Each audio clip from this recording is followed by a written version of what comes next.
In a thought-provoking piece, it was suggested that the United States might have been in a better position if Donald Trump had been re-elected in 2020 instead of Joe Biden. The article, published in New York Magazine's Intelligencer, explored how a Trump victory could have altered the political landscape leading up to the 2024 election. The columnist noted that a Trump re-election would have prevented a campaign of vengeance that energizes Trump supporters and desensitizes the public to his shortcomings. It was acknowledged that while the idea might seem far-fetched, Trump would have faced several challenges had he remained in office, and the absence of the January 6 Capitol riot would have been widely welcome. For the Democratic Party, the scenario would have been significantly different.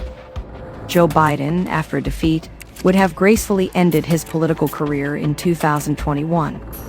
Kamala Harris, having faced two major losses in the 2020 presidential cycle, would not have been considered a serious contender for 2024.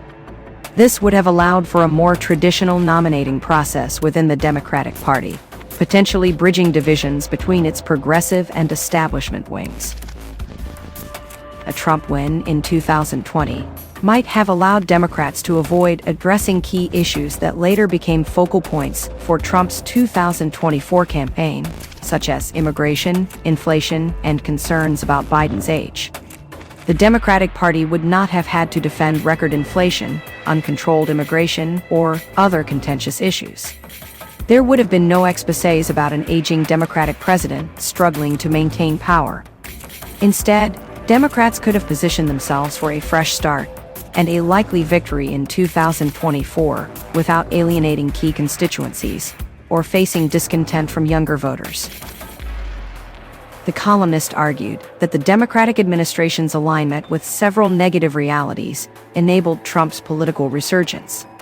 This comeback led to policies described as horrific and a Republican Party characterized by extremism and hostility.